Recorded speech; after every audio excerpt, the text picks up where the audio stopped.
বিসমিল্লাহির রহমানির রহিম। প্রিয় শিক্ষার্থীরা, কেমন আছো তোমরা? আশা করি ভালো আছো। বিএডিসি অনলাইন স্কুলের পক্ষ থেকে আজ তোমাদের স্বাগতম। আমি মোহাম্মদ মামুন ইবনে কাসেম, সহকারী শিক্ষক, বিএডিসি উচ্চ বিদ্যালয়, ঢাকা। আজকে আমি তোমাদের পদার্থবিজ্ঞান ক্লাস নেব। আমাদের পঞ্চম অধ্যায়ে কাজ, ক্ষমতা ও শক্তি, এর আগে 2টা ক্লাস হয়ে গেছে, আজকে 3য় ক্লাস হবে। আমি আশা করব তোমরা এর আগে 2টা ক্লাস দেখছো এবং বাসায় পড়াশোনা করতেছো। তোমাদের কিন্তু আগস্টের 10 তারিখ থেকে কিন্তু অনলাইনে পরীক্ষা হবে, সেভাবে প্রস্তুতি নাও তোমরা। আজকে আমরা 3 নম্বর লেকচার দেবো, কাজ, ক্ষমতা ও শক্তি অধ্যায়ে। আমরা আজকে পড়ব শক্তির বিভিন্ন উৎস, শক্তির রূপান্তর, শক্তির নিত্যতা সূত্র। শক্তির বিভিন্ন উৎস, শক্তির রূপান্তর, শক্তির নিত্যতা সূত্র। আজকের এই টপিকস গুলো বইয়ে যেভাবে দেওয়া আছে তোমরা রিডিং করলেই পারবা। তারপর আমি একটু বলে হালকা বলে দেব যেন তোমাদের একটু সুবিধা হয়। বর্তমান পৃথিবীটা হচ্ছে শক্তি ব্যবহারের উপরে নির্ভর করে। শক্তি ব্যবহার করার জন্য বিভিন্ন দেশ মুখিয়ে আছে, কে কিভাবে শক্তি ব্যবহার করবে এটা প্রতিযোগিতা চলতেছে। কোন দেশ কত উন্নত সেটাও আমরা পরিমাপ করতে পারবো বা বুঝতে পারবো সেই দেশের মাথা পিছু বিদ্যুৎ শক্তি ব্যবহারের উপর আমরা যদি চোখ দেই যে তারা কতটুকু বিদ্যুৎ শক্তি ব্যবহার করে মাথা পিছু। চলো আমরা শক্তির বিভিন্ন উৎস নিয়ে আমরা আজকে একটু কথা বলি। শক্তির উৎস হলো 2টা শক্তির উৎস, একটা হলো অনবয়নযোগ্য, একটা হলো নবায়নযোগ্য। অনবায়নযোগ্য, একটা হলো নবায়নযোগ্য।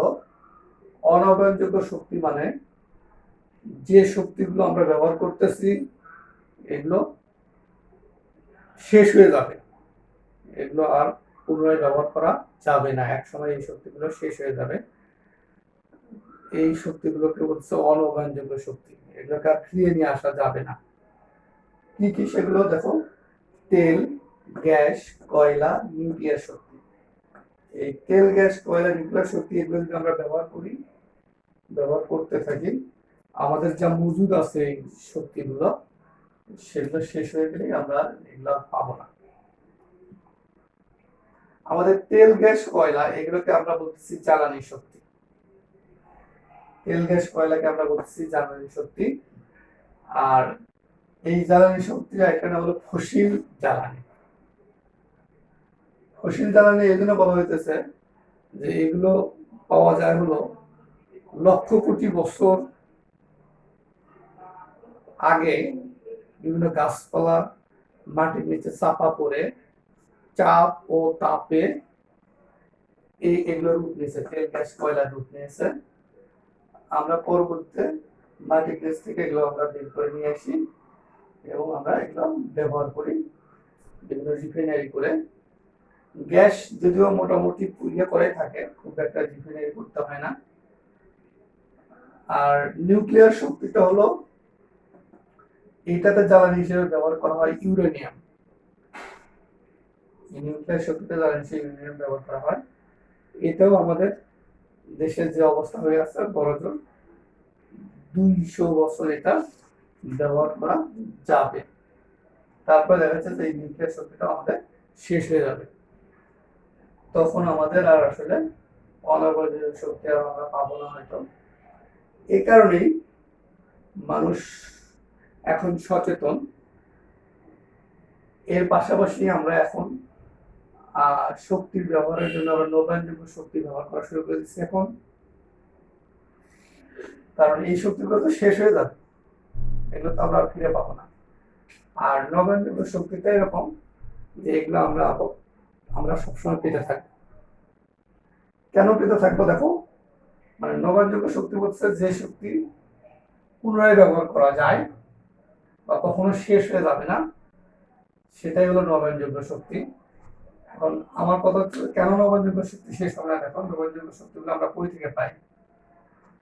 নবায়নযোগ্য শক্তি আমরা পাই হলো সূর্য থেকে, মানে সূর্যের আলো, সূর্যের আলো আমরা পাই সমুদ্রের জলাধার,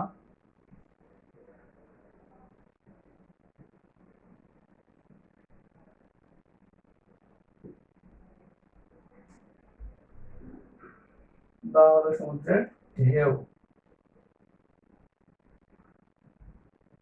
আমরা পাই বায়ু থেকে, আমরা পাই হলো নদীর পানি থেকে,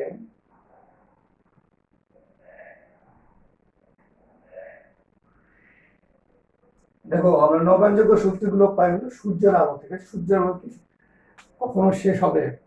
সূর্য কিন্তু সবসময় আমাদেরকে তাপ দিয়েই যাবে, বা সূর্য থেকে আমরা কিন্তু আলো পেতেই থাকবো। সমুদ্রের জোয়ার ভাটা এটা কিন্তু চলতেই থাকবে, তাই না? অথবা সমুদ্রের ঢেউ থেকে, তারপর আমরা বায়ু, আমাদের আশেপাশে যে বায়ুটা আছে এই বায়ু থেকে আমরা পাবো, এবং নদীর পানি, আমরা নদীর পানিও কখনো শেষ হবে না, যে কারণে আমরা এই নবায়নযোগ্য শক্তি কখনো শেষ হবে না, এটা বারবার ব্যবহার করা যাবে। তো নবায়নযোগ্য শক্তির ভিতর যেটা আছে, এক নম্বর আছে জল বিদ্যুৎ। এটা আমাদের পার্বত্য চট্টগ্রামে কাপ্তাই জল বিদ্যুৎ কেন্দ্র আছে, এখান থেকে বিদ্যুৎ উৎপাদন করা হয়।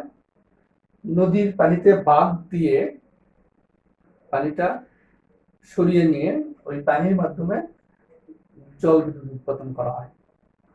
এটা নবায়নযোগ্য শক্তি, কিন্তু যেহেতু নদীর পানিতে বাঁধ দেওয়া হয়, এতে পরিবেশের অনেক ক্ষতি হয়। যেদিকে বাঁধ দেওয়া হয়, যেদিকে পানিটা ধরে রাখা হয়, সেদিকে বন্যার সৃষ্টি হয়, অনেক ফসল তলিয়ে যায়। আর যেদিকে পানিটা মানে বাঁধ দিয়ে পানি আটকে রাখার কারণে যেদিকে পানি যেতে পারলো না, সেদিকে কি হয়, মরুভূমির সৃষ্টি হয়ে যায়, পানি স্বল্পতা দেখা দেয়। এই জন্য এটা পরিবেশের জন্য খুব ক্ষতিকর। এটা আমরা ব্যবহার এখন আস্তে আস্তে কমায় দিতে হবে। একটা আছে হলো বায়োমাস। বায়োমাস হলো নবায়নযোগ্য শক্তি উৎস, মানে সবচেয়ে প্রধান উৎস হলো জল বিদ্যুৎ, তারপর হলো বায়োমাস।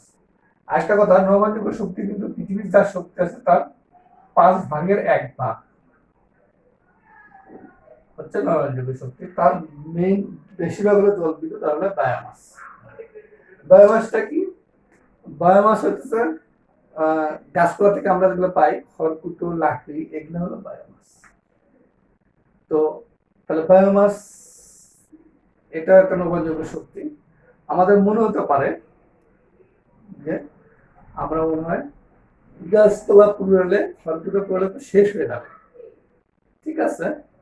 আর এই বায়োমাস কিন্তু যাদের কাছে পৃথিবীর যে গরিব অংশ আছে, গরিব মানুষ আছে, তাদের কাছে তেল গ্যাস কয়লা নিউক্লিয়ার শক্তি নেই, তারা কিন্তু বায়োমাসটা দিয়ে শক্তি পেয়ে থাকে।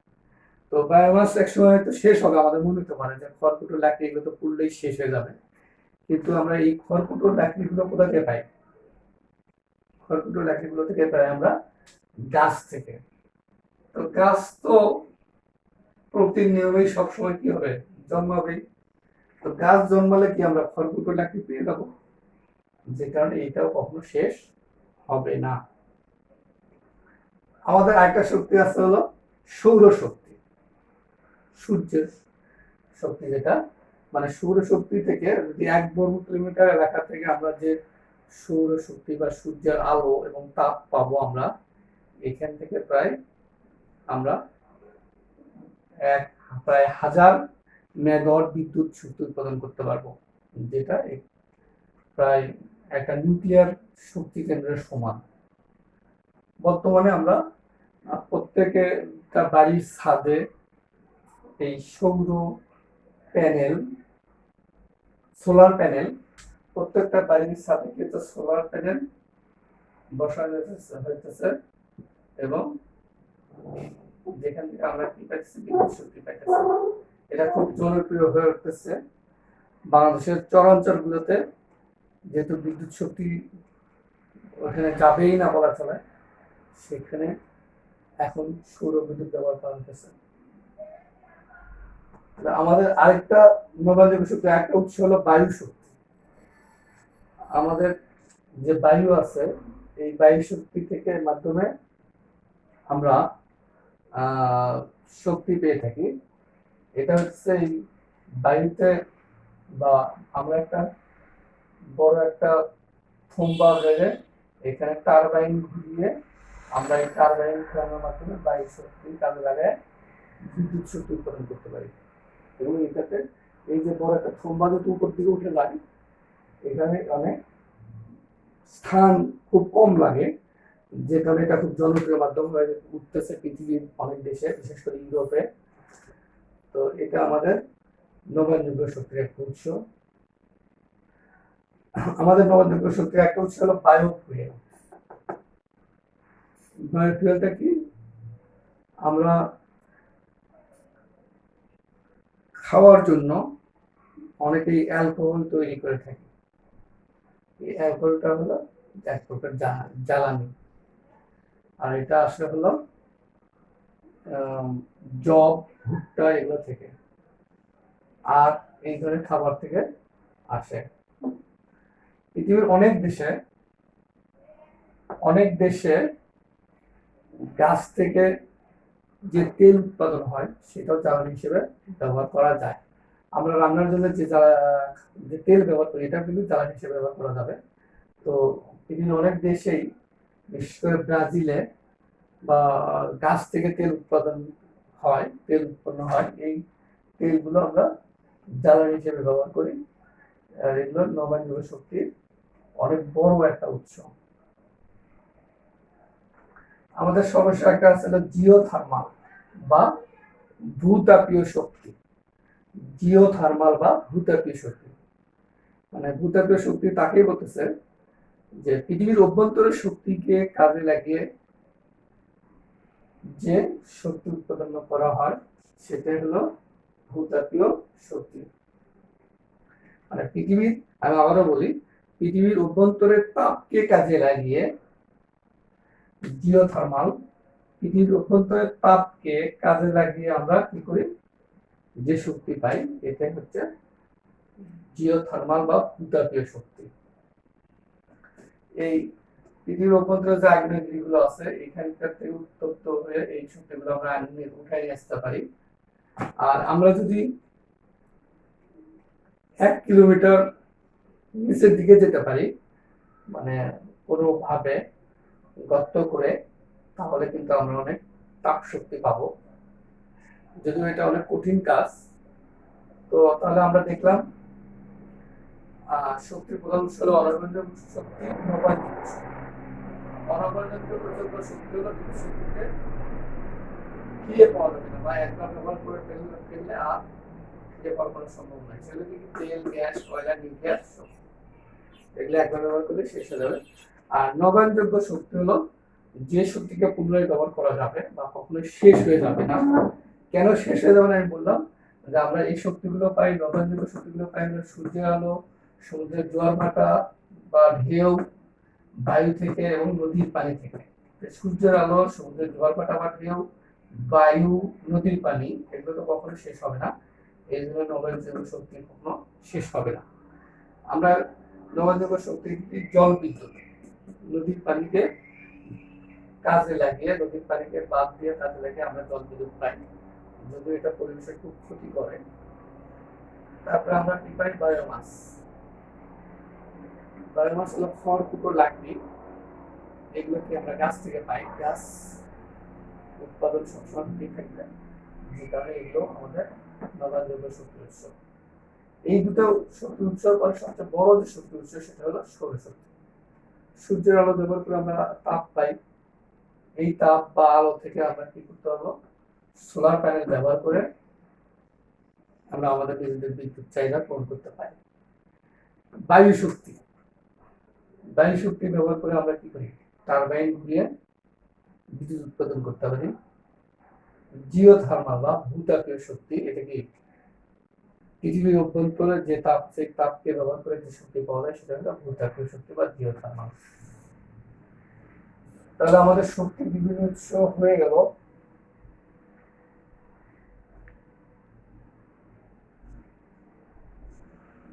এবার আমরা পড়ব শক্তির রূপান্তর।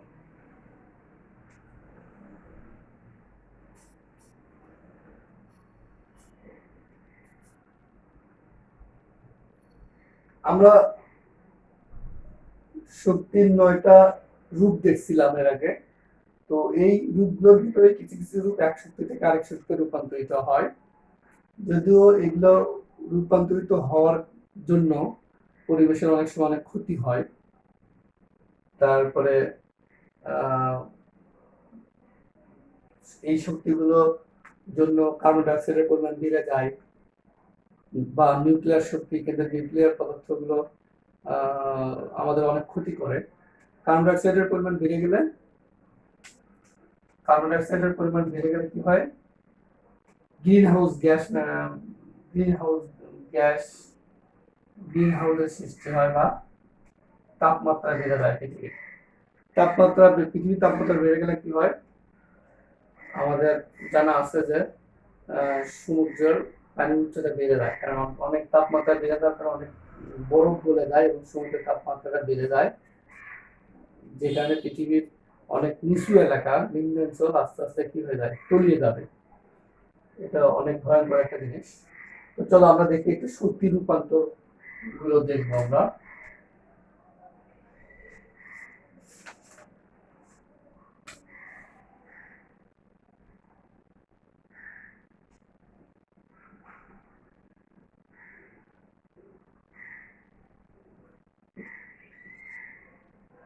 প্রথম দেখবো আমরা বিদ্যুৎ শক্তি।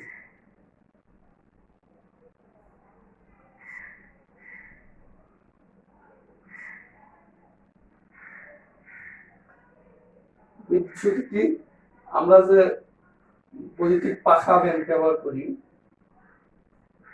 বৈদ্যুতিক পাখা বা আমরা ফ্যান ব্যবহার করি, আমরা কি ব্যবহার করি? লাইট ব্যবহার করি, বাল্ব, এলইডি, টিউবলাইট,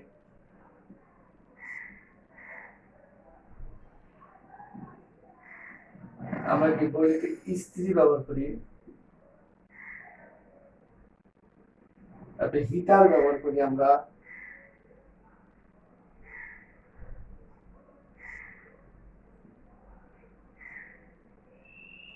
তারপর আমরা কি করি? স্পিকার ব্যবহার করি,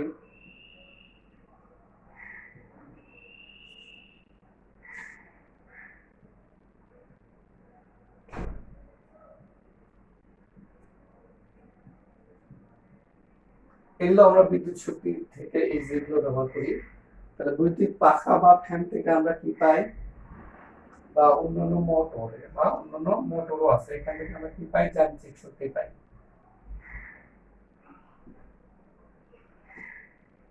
মানে আমরা বিদ্যুৎ শক্তি দিচ্ছি বৈদ্যুতিক পাখা বা ফ্যানে বা মোটরে, আমরা যান্ত্রিক শক্তি পাচ্ছি। বাল্ব, এলইডি, টিউবলাইট, এগুলো থেকে কি পাচ্ছি? আমরা আলো পাইতেছি বা তাপ শক্তি পাইতেছি। এগুলো কি পাইতেছি? আলোক শক্তি পাইতেছি আমরা।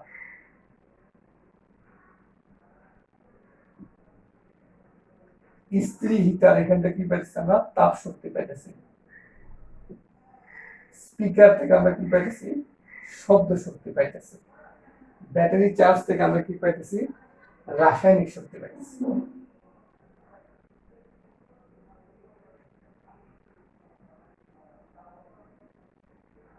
তাহলে আমরা বৈদ্যুতিক পাখা, ফ্যান বা বিভিন্ন মোটর গুলো যেগুলো আছে সেগুলো কি করি? বিদ্যুৎ শক্তি থেকে আমরা কি পাই? যান্ত্রিক শক্তি পাই। বাল্ব, এলইডি লাইট বা টিউব লাইট যেগুলো আছে এগুলো থেকে কি পাই? আমরা আলোক শক্তি পাই।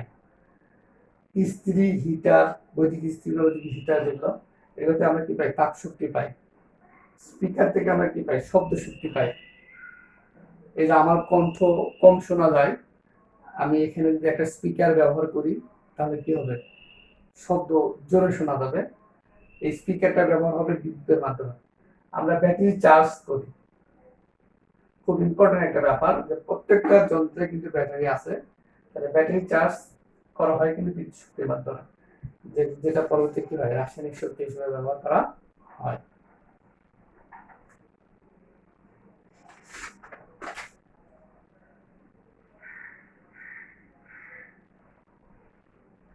এবার আমরা যাব রাসায়নিক শক্তি।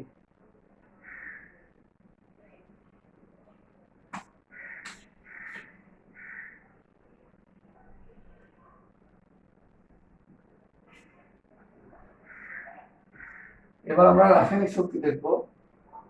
রান্নার গ্যাস,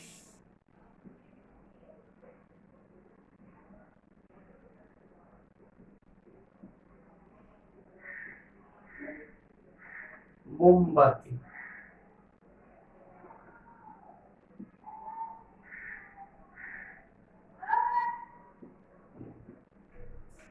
গ্যাস, পেট্রোল, ডিজেল,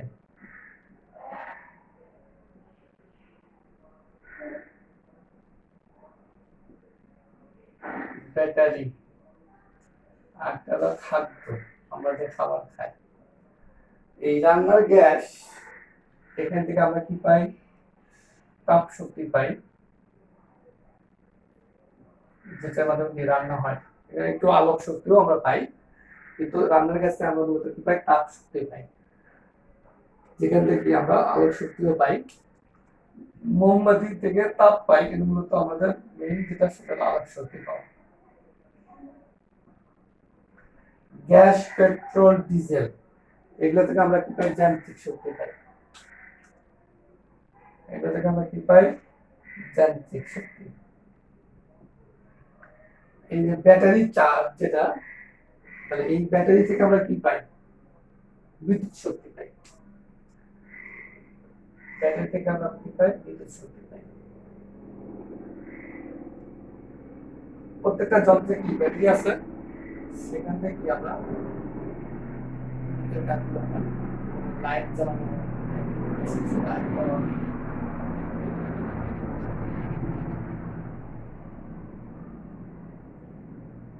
আমরা যে খাবার খাই, আর আমরা খাবার না খাইলে কিন্তু শক্তি পাবো না, শক্তি না পাইলে খাইলে কিন্তু কাজ করতে পারবো না।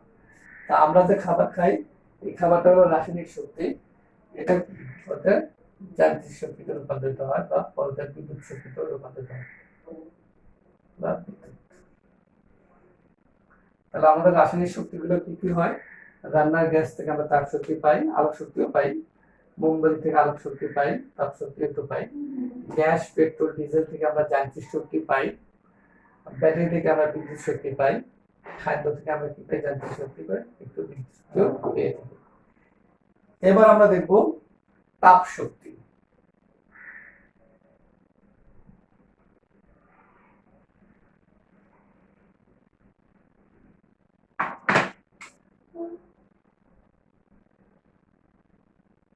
এবার আমরা দেখব তাপ শক্তি।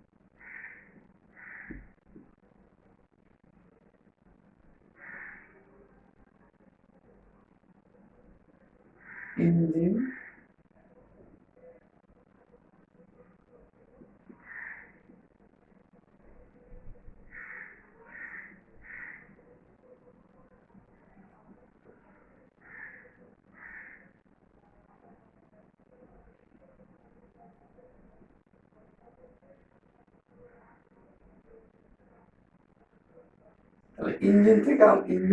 ইঞ্জিনে আমরা তাপ শক্তি ব্যবহার করি, কিন্তু পাই আমরা হলো যান্ত্রিক শক্তি।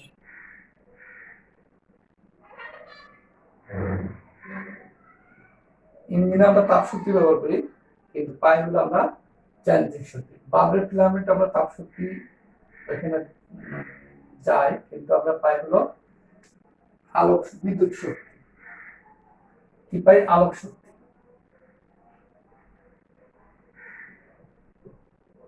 থার্মোকাপল আমরা কি পাই? যান্ত্রিক শক্তি।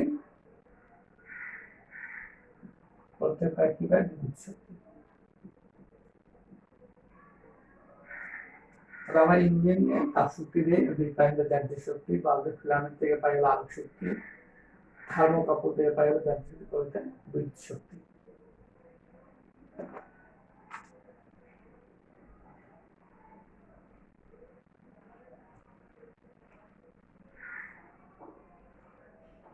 এবার আমরা যান্ত্রিক শক্তি দেখব।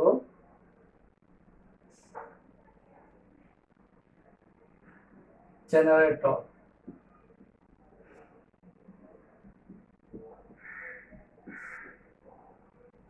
ঘর্ষণ।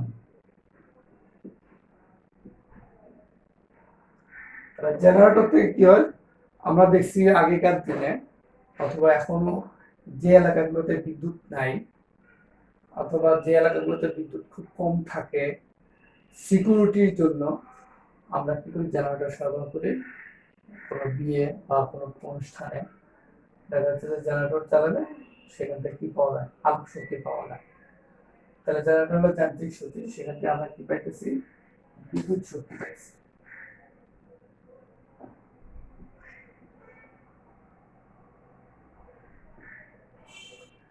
ঘর্ষণ, হাতে হাতে ঘর্ষণ করে দিলে কি হয়, দেখো তাপ শক্তি উৎপন্ন হয়। এখান থেকে আমরা কি পাইছি, তাপ শক্তি। জেনারেটর থেকে আমরা বিদ্যুৎ শক্তি পাই, আর ঘর্ষণ যদি কোথাও ঘর্ষণ হলে আমরা সেখান থেকে তাপ শক্তি। এই যে বিভিন্ন ইঞ্জিনিয়ার যে বিয়ারিং গুলো চলে, ইঞ্জিনিয়ার যে যন্ত্রপাতি গুলো চলে, সেখানে কিন্তু তাপ শক্তি উৎপন্ন হয়, হ্যাঁ, ঘর্ষণের কারণে। এবার আমরা দেখব হলো আলোক শক্তি।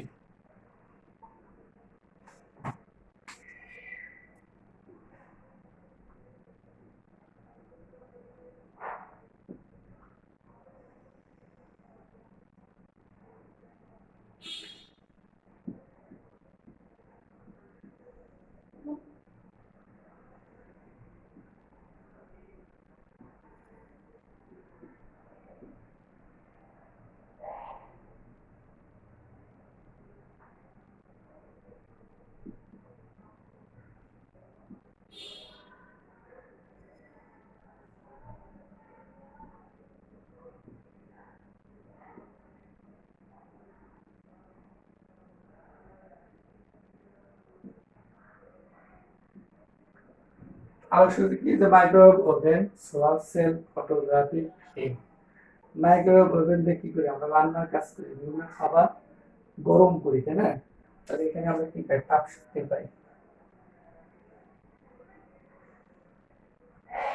সোলার সেল দিয়ে কি পাই আমরা, এখানে আমরা তাপ শক্তি পাই। আর ফটোগ্রাফির ফিল্ড থেকে আমরা পাই হলো আলোক শক্তি, না সরি, রাসায়নিক শক্তি।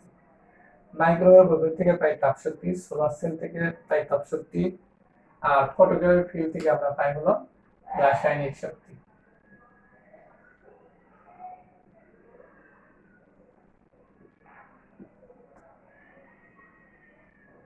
মাইক্রোওয়েভ ওভেন থেকে তাপ শক্তি, সোলার সেল থেকে তাপ শক্তি, আর ফটোগ্রাফির ফিল্ড থেকে পাই হলো আমরা রাসায়নিক শক্তি। এই আমাদের শক্তির রূপান্তর শেষ।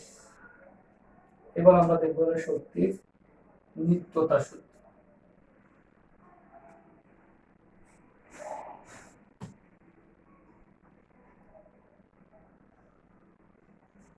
শক্তির নিত্যতা সূত্র।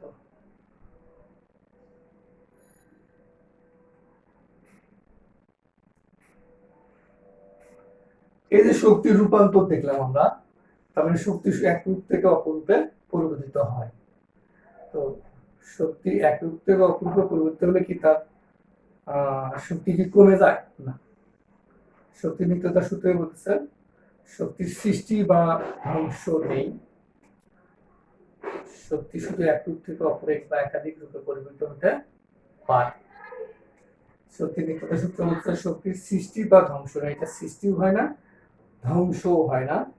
শক্তি শুধু এক রূপ থেকে অপর এক বা একাধিক রূপে পরিবর্তিত হতে পারে এবং মহাবিশ্বের শক্তির পরিমাণ নির্দিষ্ট।